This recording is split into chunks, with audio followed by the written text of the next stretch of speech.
Hello, everyone. Thanks for joining us again today. This is Bobby C. This is Rainy right next to me. I think I go this way. I don't know if I go this way or this way. It's all mixed up. But thanks for joining us, everybody. We're not going to do a lot of commercials here, but don't forget to subscribe to Anonymous Addiction on YouTube. Rainy's going to tell us real quickly how to get a hold of him. Yeah. Check me out on TikTok, Facebook, YouTube, Instagram, all of them. Unconquered Healing. Unconquered Healing. Yeah, that's how we met. We met synchronicity. We just look. Me and Rainey are in the same deal. We're kind of like-minded, and we're thinking a lot. And Rainey's putting podcasts out, and he's doing a lot of different things and helping people deprogram for not just AA, but deprogram from ourselves, from society, what we've been told by society, what we've been told by religion, what we've been told by the government. We're deprogramming from the world's bullshit, okay? And we're learning things about the universe and about ourselves. This is what this is all about. Rainey's helping me a lot because his experience is real deep, into the alcohol and drugs, and I'm just going to let Rainey start it off and talk a little bit about and say hi to everybody. Yeah. Good afternoon, everybody. I don't know. What do you want to start off with? What you want me to Start? Hey, tell them, because you said you're in 3-part stages of your life. You were young, you were in the softball, in the second part when you were in the blue, and then this part right here, you're in the. Yeah. I was telling Bobby that I feel like there's been 2 parts of my life, and it can basically be separate. I'm 44, so we could say 22 years of this and 22 years of that. And it was kind of the same. 22 years in Boston, 22 years in South Florida in Broward County. In the first 22 years was blue collar, hardworking family, 3-sport high school athlete, all-state athlete, 2-sport Division I athlete that I was Prop 48. So I lost my Division I scholarships, ended up playing 2 sports in Division III at one of the, I did go to the best Division III football program at the time in the country. But it wasn't a challenge. So I wasn't happy. I was in New Hampshire. I was supposed to be down in Miami playing baseball, instead of freezing my balls off in the mountains, and not getting paid to play ball. I'm now paying to be a 2-sport, athlete. And there's a lot of hours that goes into that people don't, between practice and study hall and weightlifting. And, I'm getting up at 5 o'clock in the morning to go to practice every day. And meanwhile, still going out and drinking and having a good time. Because ultimately, that's how I became a heroin addict, was having a good time. It was really just, I was that guy that was always, buying Red Sox tickets and concert tickets to Tom Petty and the Allman Brothers and just, the life of the party, having a good time, getting a free ticket, always had a fake ID, throwing the keg party, buying 30 packs, so it was all, so I sold weed, so the weed was free. It was all just a good time, right? I got along with everyone. It didn't matter where I knew everyone from all around the areas because of sports. My grandfather's one of 19. I'm a St. Pierre's. And so like with that, I was well known because of that. And then the second part of my life is drugs and drug addiction and institutionalization and criminality and overdose and people dying and over 50 something treatment centers and detoxes and where did it all go wrong? How did it go? How did I go from literally having an opportunity to play professional sports to this complete, but I also had a buddy that was drafted number 10 in the country in 2001 or 2 and by the Marlins and he was doing oxys and he you know, he blew his $2.2 million signing bonus on oxys and never made it, you know, and he was the number one pitching prospect in, I don't know, 2002 or something like that. And I didn't know what I didn't know. And now I'm on the third leg of my thing. And the last 22 years has just been researching to where I'm at now, which is finding out that for me, you know, there is no disease of addiction. Addiction is a choice. There is no chemical imbalance theory that's making me this way. I wasn't born an alcoholic. I didn't plan on becoming an expert in the 12 steps and drug addiction and pharmaceutical everything, like, but I was fucking dying and I was desperate and I needed to make sense of what was going on around me. And I'm the kind of person that I go out, I have the life experience, and then I find the literature and I read the book and I'm like, oh, that's what I just experienced. I ended up around a bunch of guys in the 12 steps that read the book as if they had the experience and then stood up on the podium and talked as if they had that experience. And so I was, you know, surrounded by manipulation, and whoever sounded the best, these guys could spit fire. I mean, they were big boy thumpers. They could spit some Game Boy. But if you watch their behaviors and you watch what went on, it was not in alignment, you know, and so I spent the 20 years of my life getting high, going to sober houses, getting sober for years on end, only to inevitably end up back in another detox facility. You know, now though, in my 40s, now I'm sitting at 30, I'll never forget, 37 years old. I'm facing life in prison for a crime I didn't commit. I'm waiting. It's Saturday morning. I'm at a treatment center in South Florida, and we're coloring. And I said, this is what my fucking life. Now, dude, I was a fucking gangster, like for real, okay? And I'm fucking coloring. And I'm covered in track marks. And anyone that knows me knows I was a fucking vicious drug addict. And I hate people that say that, but I can say that because my reputation speaks for that. And anyone who's seen how fucked up I was or got high with me knows how fucked up I was. I hate all that competition shit, but it's real. I was fucked. And I'm coloring, dude.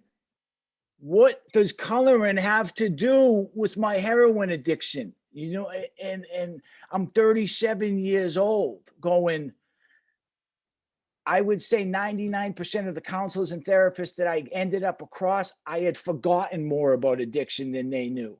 And it was this whole thing because now I'm gaslighting myself saying I'm judgmental and this, that, and the third. And so now I'm on the third leg of my life, which is I've just researched this thing for the last 16 years, 17 years, 20 years. I've come to find out that it's all just a money-making scheme. Like my observation was this is a money-making scheme, and my research has led me. So let's talk a little bit. Let's back up. Let's talk a little bit about like, so what you're saying is you were having these relapses, you were going into detoxes, you were going in these rehabs and these treatment centers, but you were learning about yourself all along.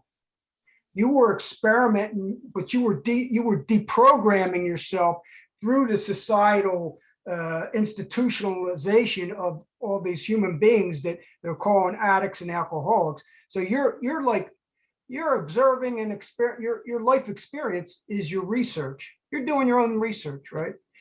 Talk a little bit about the methadone program way back then, because I remember about 30 years ago, it had to be about 30 years ago, when I was working in Jersey, I met a guy that the government put in the head of the methadone program in Jersey when it first came out. Mm-hmm. And this guy was a nut. He didn't know nothing. He just had he was a political hack, and they gave him a job. That was it. That was his credentials, right? Back then, you know, everybody just, you get into politics to get a job, you know? Right. And he got a job through politics. He was the head of the methadone program. Tell us a little bit about your involvement with methadone. Methadone. Okay. And once again, something I said I would never do, right? Now, what's interesting is I believe the drug treatment industry created that monster of a drug addict. Like my sponsor wrote about me in a book, and he said I was the worst case of opioid addiction he's ever seen in 25 years, right? So, oh, I just lost my train of thought. What was the question? Oh, methadone. Okay, so he's in this book saying worst case he's ever seen. Okay, so I won that competition, right? Without planning to, being the worst one every single time, being like the worst one there. So there's no competition to be won when you're the worst one, right? And so the ego of winning the competition is over. You're the worst fucking one. You know what? Before you go any further, listen to this, because you know what you just said is part of the whole concept of the disease thing. He knew that. See, he knew, they know it. They know I'm going to make you the worst. I'm going to pump you up, and I'm going to make you so this way you can come work for me, and even because you're the great one. Okay, come work with me because you can help me recruit all these other addicts, dope fiends, junkies. Right, that was you. That was the recruiter. They wanted to make the video of me, the this, the that. Oh yeah, they wanted you to be they recruited you, and guess what? You weren't the only one. They had thousands of other ones to think that, here, let me use him. Let me use Rainey. That's what they did. They used you. They 100%. Used us. And as soon as I didn't go in alignment with this, they got rid of me. Boom, abandoned me. I'm getting used, played like a sucker. So I never thought I'd end up on the methadone clinic, right? I never thought I'd end up in detox. I never thought any of this stuff. I ended up in detox the first time. I had never done cocaine. I had never used a needle. I had never smoked crack. I had never put anything up my nose. I was eating Oxycontin, right? Kid from the suburbs. Yeah, I was selling weed. Yeah, I was selling oxys and Vikes and perks, but it was just a hustler. It wasn't that bad. You know, then I go to Florida and things go, I fulfill the self-fulfilling prophecy because, right, I have to become the worst one. That's how I'm going to get better. Right? You have to, completely self-destruct in order to get better. So that's what subconsciously, that's what I did, right? Because I was one of the most insecure, broken people there. So I go out, I fuck myself up. I end up on the methadone clinic at one point, and it's the solution. I'm like, oh my God, this is the best thing since sliced bread, instead of, I was getting, I was on pain management at the time down in South Florida, the pill mills. I started doing it in 2002. So this is probably 2003. I'm on the methadone clinic, but I'm still seeing all my doctors. So I'm seeing half a dozen doctors.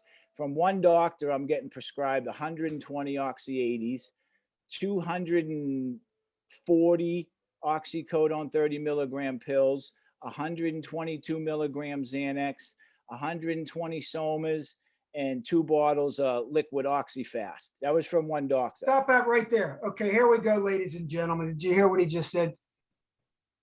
Doctors aren't your friends. Some of them are. There's some great doctors. There's some great doctors. There's some great lawyers. There's some great judges.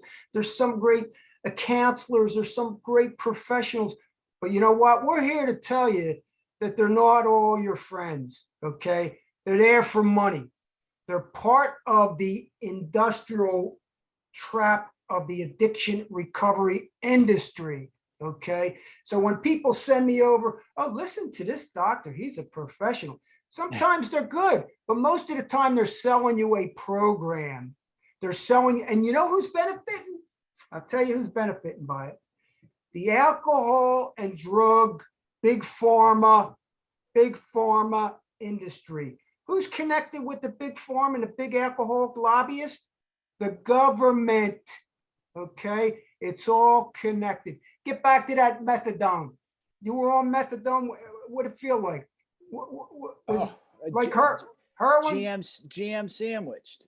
You get your methadone. So what everyone ends up doing is they end up abusing Xanax, because you take your dose and you pop a Xanax and it's exactly like heroin. Methadone, methadone and oxycodone, the 30s became my drug of choice because back then 80s were the hottest thing on the market. So I wanted to sell all the 80s I could get.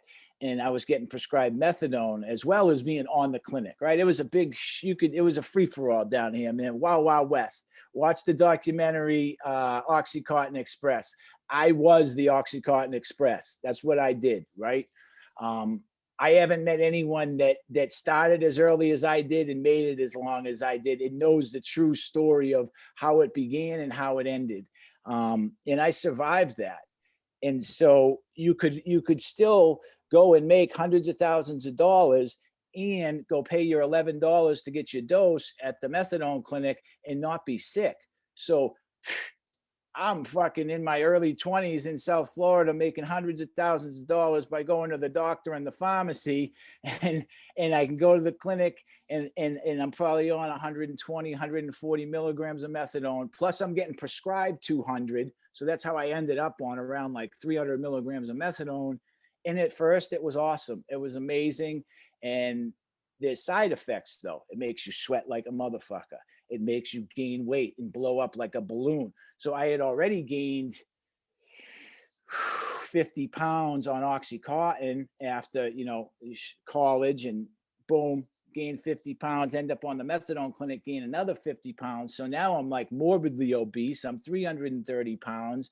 I'm on 300 milligrams of methadone. I'm still doing my oxys. So, some days I do the methadones, other days I eat a handful of 80s, So it was great until it wasn't. It's kind of like the way everything was. So here we go. Now, people don't like to use the word victim, because look, once we're aware, then we're not victims. Okay. But there's such a thing as becoming victims of a societal recovery trap, which they're all involved in.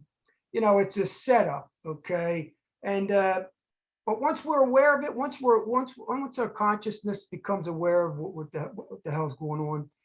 See, you don't have to be an expert in drugs per se with the drugs that, let's say, addicts use to be a professional understanding about pharmaceutical industry. The pharmaceutical industry, hey, there's pharmaceutical products that are life-saving. We're not talking about that. We're talking about the ones that are manipulated. The alcohol and drug and tobacco government industry, how it propagates through indoctrination, propaganda, messaging through media, Hollywood, government, magazines, TVs, making it's like the cure. How many drug commercials do you see on TV? How many advertisements? How many advertisements do you see on TV about alcohol? It's constantly bombarded to us ever since we were born. Ever since we've been born, it's been bombarded. I'm not a prohibitionist. I'm not against your choice. I'm not against your choice to take whatever product you want. What I'm against is the devastating consequences that alcohol, pharmaceutical, tobacco industry has on society, and they're not being responsible. Nobody holds them responsible for nothing. All they're doing is making the alcoholic and the drug addict like, look at them. And God forbid, if you're in Alcoholics Anonymous or any 12-step program, NA or anything, don't talk about any outside issues.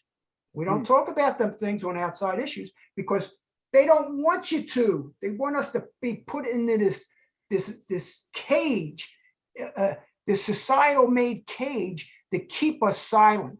Don't think for yourself. There we go, Rainey. Talk about some of that. So it's like, man, right? I was a junkie. I was like, as good as I was at sports, that's how good I was at getting high. Like, it's just that type of dude I am. When I go at something, I go at it 100%, just like this. I mean, we linked up because I had just finished my research for my book and figuring out that Rockefeller was behind all this. And you know what I mean? That the government, because I was a strung out junkie street dude saying in 2005, sitting at the pain management doctor going, this has got to be, the government's got to be in on this. There is no way that this has happened. Like, you can't even understand what it was like down here. You could walk into a doctor and get whatever the hell you wanted and go 10 feet in the same office and pay for the drugs cash and walk out and go across the street to another one. It was insane. Talk about fentanyl a little bit. And so back then, fentanyl, right? I was getting fentanyl in lollipops. They came in lollipops and they came in patches. And fentanyl is a safe drug. Fentanyl is the #1 prescribed opioid in the world. It's used in surgeries, post-surgeries. It's used every single day. They're making it out to be the devil. It's not. You know what? It's not even as good as heroin. Any real dope fiend that's been around for 20 years and has done heroin and has done fentanyl is going to choose heroin. Heroin has legs. Fentanyl does not have legs, which that means it doesn't last long. Back in the day, you could do a shot of dope or a snort of dope in the morning, and it could last you 24 hours, at least 12 to 18 hours. With this fentanyl, it's just short-acting opiates, so you got to dose often. Now you got to dose every 4 to 6 hours, every 2 to 4 hours.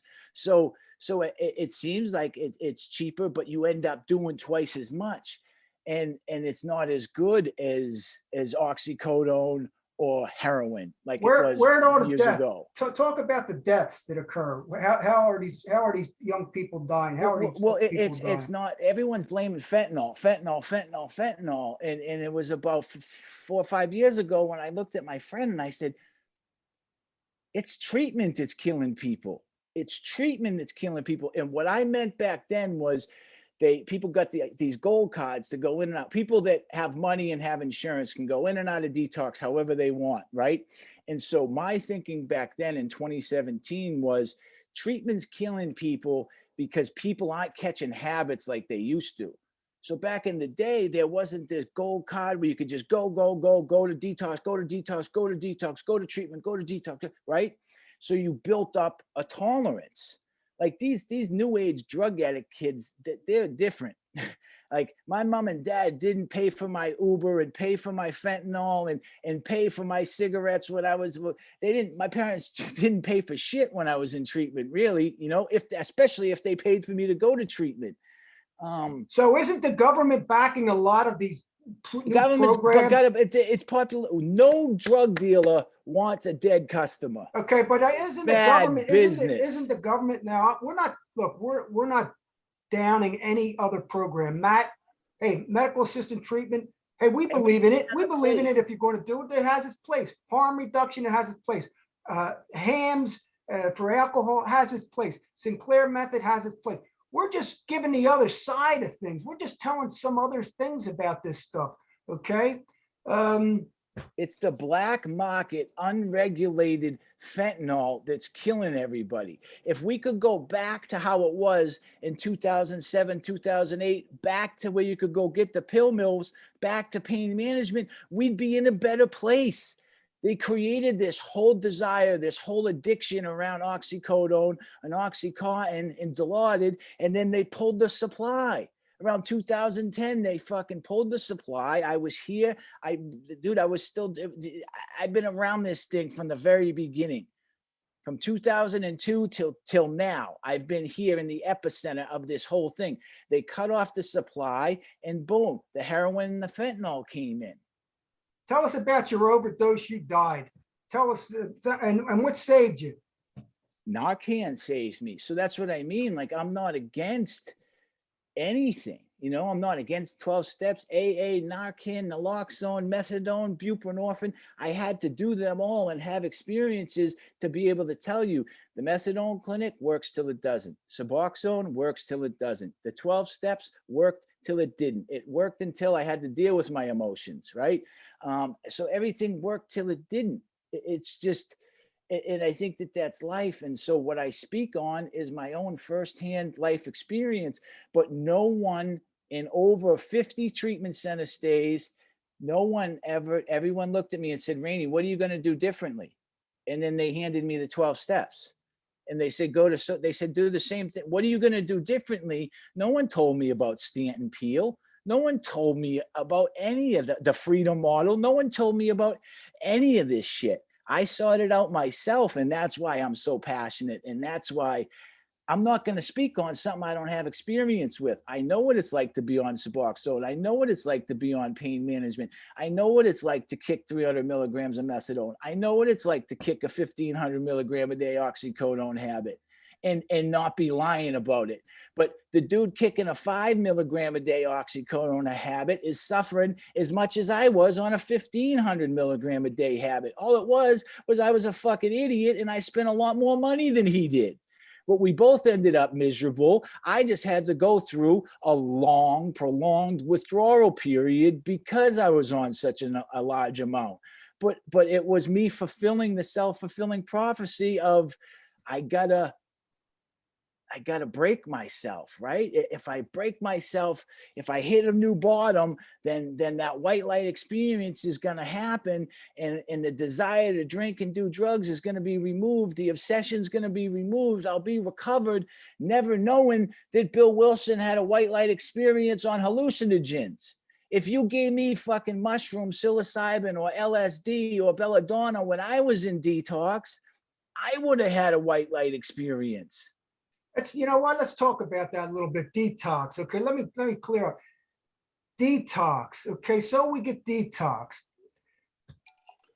After detox, 12-step? No.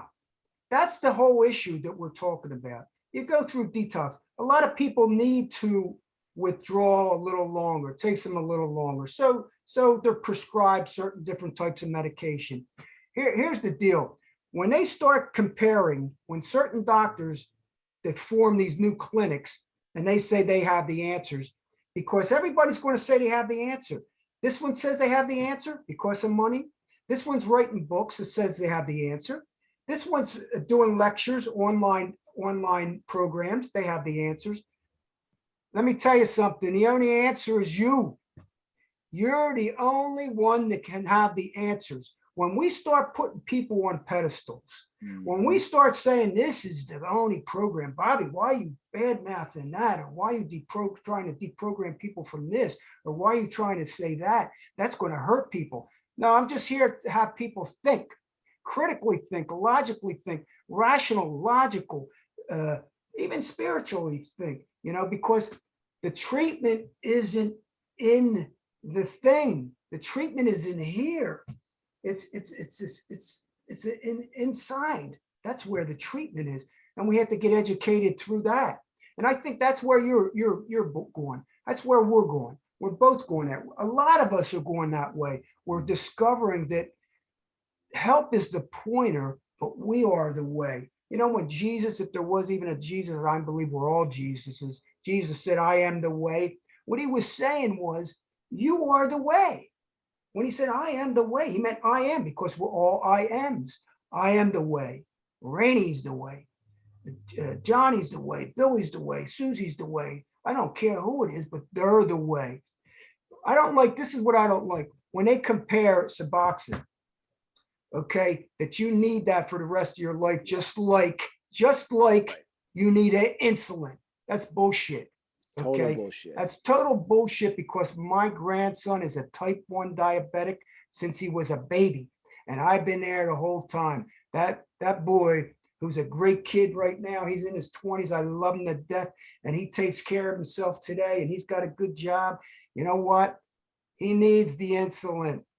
You don't need the Suboxone. You could get off of that eventually, and you can learn in your mind, through your brain, through your thoughts, through your energy, through your vibration, through your knowledge and wisdom, you can learn to do just like anybody else does. And I'm not promoting abstinence.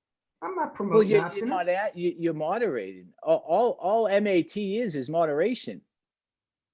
It's moderation.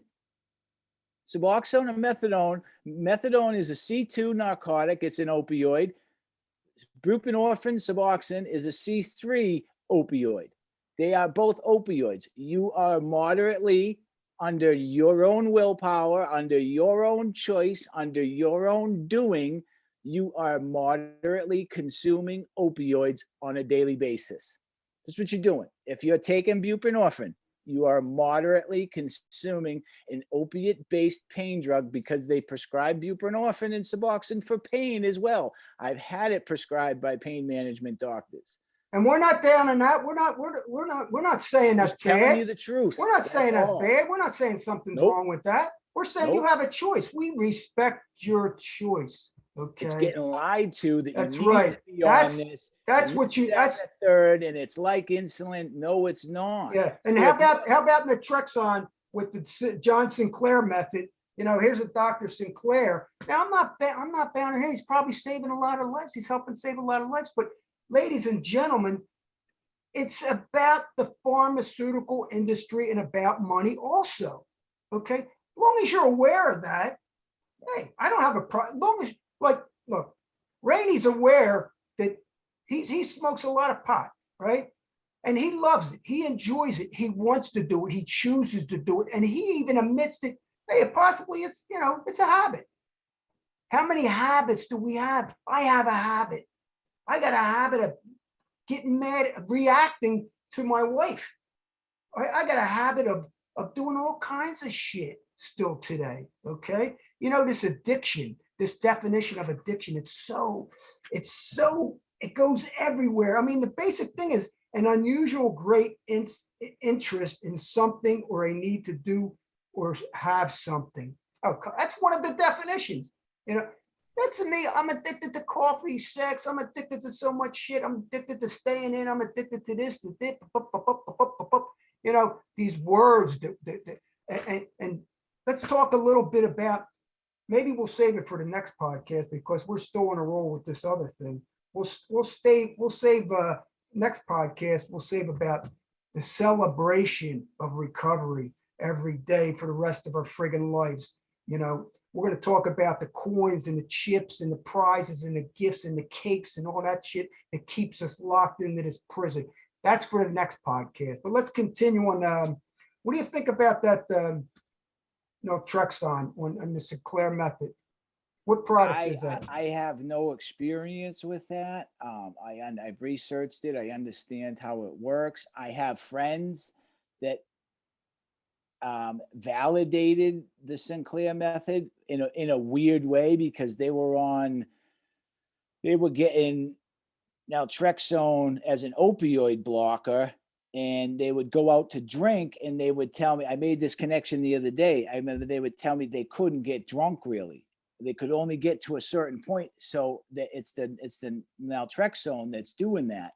That blocks the pleasure. Doesn't it block the pleasure? It does something with the dopamine. So you take the pill, it blocks the dopamine. So then when you drink, the dopamine's being blocked. So the receptors can't get there. So you drink the alcohol, but you don't get as intoxicated. Yeah. So it could take 3 to a month or 2 for it to kick in and kind of you get used to it. Do your research on that. There's a lot of stuff out there on the internet. Do your research on it. It's saving lives. It's less devastating, definitely, than all the shit that you're going to use if you're drinking and getting DUIs and, you know, domestic violence and all the other shit that lawyers and doctors with the excessive alcohol use constantly. You know, we're not down in any of these programs. We're not saying they're bad. You know, whatever works for you, the individual. We're just saying that's all that matters. Check everything out, check things out, but don't stop there. See, don't stop. Continue researching. And if that's what you want, if you enjoy it, if it's working for you, then it's, you know, stay there. We're just giving some other choices and other things to look at. What else, Rainey, on this toxicity, the toxic people that we surround ourselves with? Oh, that's just the whole AA program is toxic to me. You know, it doesn't make sense. It's so filled with gas, right? It's a symptom. It's like, I want to sit down and go through the first few chapters of the big book and just figure out all the ways that they contradict themselves, because there's so many ways. I just confused the flying, you know what, out of myself. And that, because you know what? I wasn't that selfish. I wasn't that self-centered. I wasn't dishonest. My old man, dude, I grew up in an Italian family with word is bond. Like maybe it was some of that cheesy gangster shit that Italians are attracted to.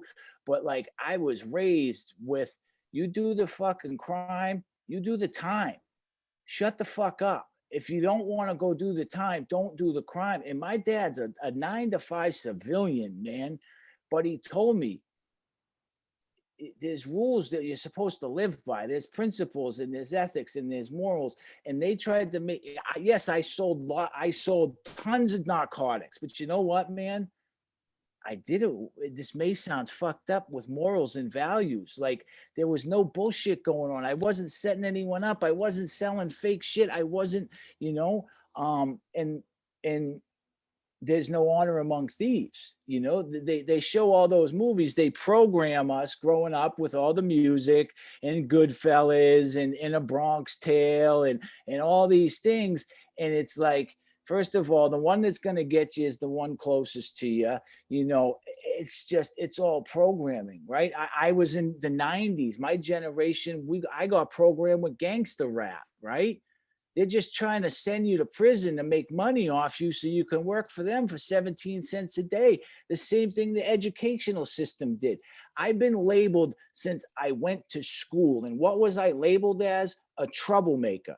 And what was I really? I was a critical thinker that had greatness inside of me and knew I could be great and knew I could accomplish anything I put my mind to. But the adults put their fears on me. The adults told me I couldn't. And you want to know what happened in AA and the 12-step programs? The same thing.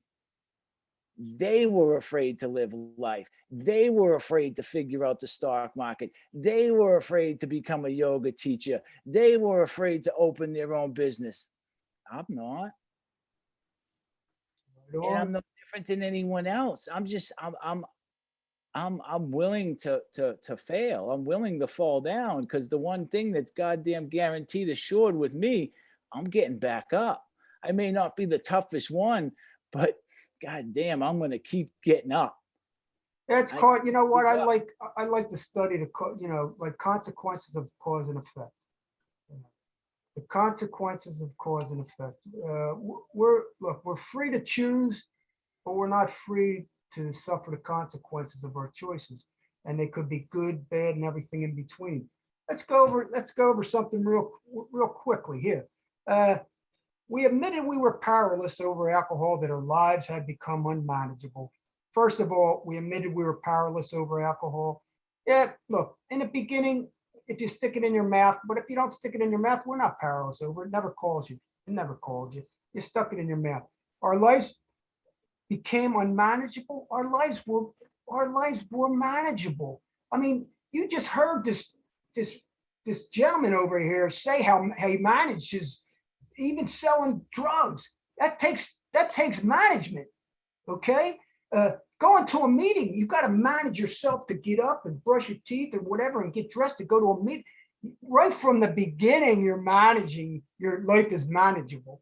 Okay. They're telling you your life is not manageable at all. All right. Crock of shit. Every step is just a bunch of crap, and we can dissect every step. And matter of fact, I'm going to be doing a podcast because I did one last year on the steps, and I'm going to redo them. But here's the thing at the end of how it works.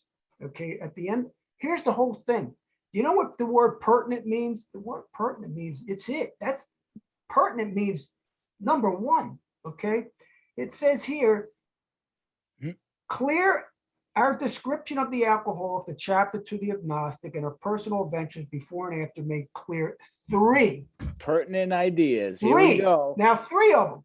Pertinent. Now this is pertinent. This is the whole program. I can tell you all 3 of them. Because I'm fucking brainwashed by the cult. That we were alcoholic and could not manage our own lives. No, we couldn't manage our own lives. Who was going to do it for us? Huh? Alcoholics Anonymous was going to take care of that for you. Come join us. You won't have to manage your life ever again, because God, which is AA, and AA is God, God will do it for you. You're not responsible because it's a disease. You're not responsible. Come with us. Come join us. That probably no human power, no, not even you. You're a human power. You're a human power could have relieved our alcoholism, the made up ism. Okay. Made up ism. No human, no friggin' human power could do. Only AA can do it, because they're the cure. And see that God could and would if he was sought. Come join us. Does that sound like fun, ladies and gentlemen? Matter of fact, it sounds like so much fun, I'm going to throw in something else. This is going to really attract you, okay? You only have to do this for the rest of your life. And recruit. 1 day at a time. For the One rest day of at a time, but do it for the rest of your life, lest you will die, go to institutions and jails. And guess what? When you get to the 12 steps, you can recruit others for life too. Attractive. For the What do you rest think, of your Ray? life, you can. And Rainey?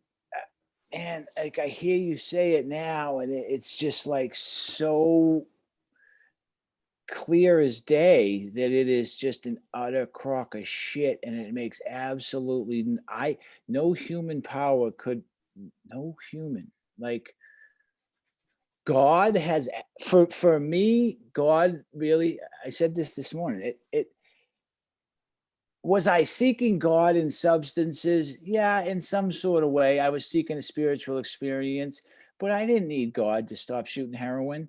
I didn't need God to stop smoking crack. I didn't need God to get off the methadone clinic. I needed to come up with a game plan where I could titrate off of those opioids in a safe and effective manner. But the thing with the methadone clinic is they got no problem getting you on. They got no problem bringing you up, but there's no exit strategy to take you off.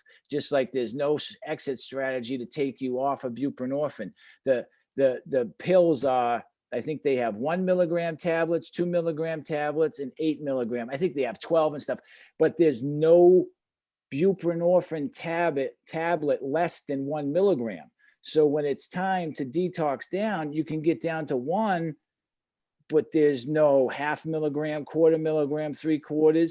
And when you're titrating off opioids, you want to do it in a 10%, like go down like 10% a week or every other week. So if you're on 100 milligrams, you want to go down 10 milligrams.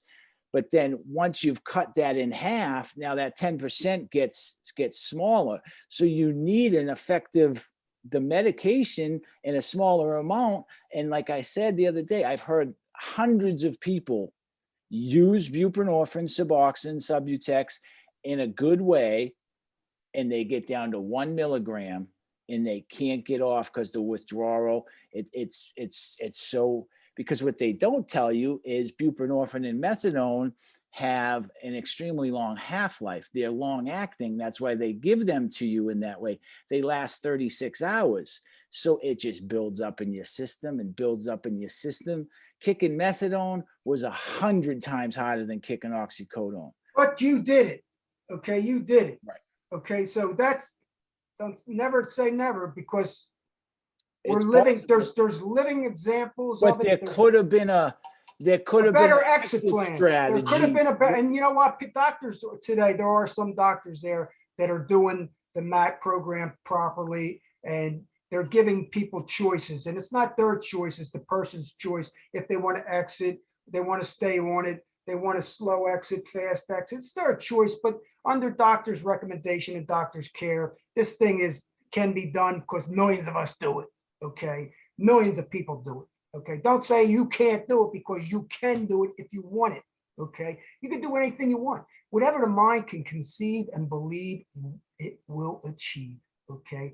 Wherever the intention goes, the energy flows. Once you get out of this recovery trap shit, you get into other avenues of dimensions in our power and our superpower and our ability to understand this body, this mind, this spirit, this consciousness, this awareness, and this universal stuff that happens. And there's laws, there's special law, natural laws that are occurring that are immutable. They're real. Okay.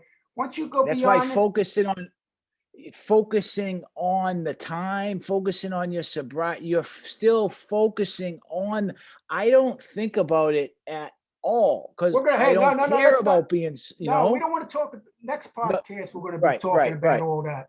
Hey, we're about winding it up.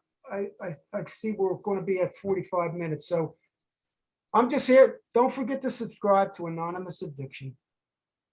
Come join me on Instagram, IG.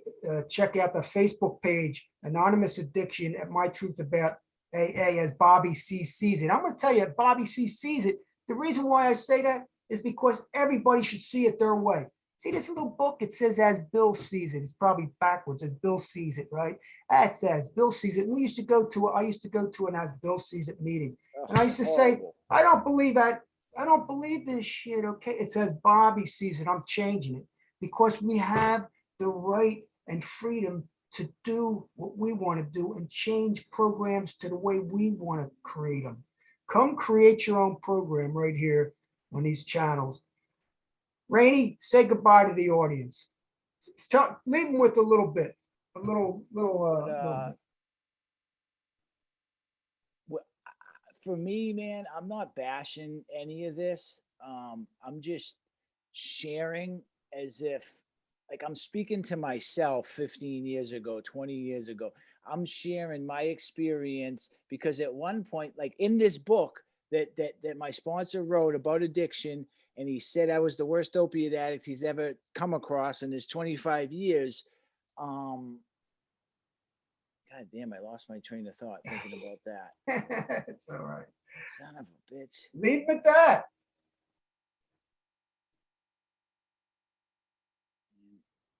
I was thinking about the book. Hey, it happens to us all. Yeah. That's why this thing is not edited. Okay, we don't edit. It's not because you know, it's not because I'm diseased. No, it's because you're tired, because you just did an out. Apologizes everything. Everything is you're diseased and you can't control it.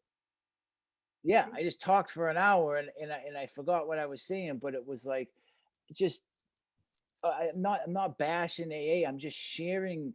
I was so confused. Am I doing my will? Am I doing his will? Am I doing that will? Is this right? Is that right? And it's just like, I spent 15 years being confused, and it's real simple. It's a habit. You're in control of it. It may seem like you're not in control of it, but if you start to implement, you know, daily healthy habits, you can walk away from this. It's really that simple. There's nothing to do with God. It's not that confusing. It can be done. There's no, look, I know 100% it can be done. Here's some of the words they use: disorder, like substance use disorder, disorder, out of order. I'm out of order. Dis-ease just means I'm not at ease. I'm at dis-ease, okay? So we're going to leave this at that. Rainey, thank you so much. I listened to your live today on IG. It was great. And don't forget to check out Rainey on these different platforms. That's Unconquered Healing.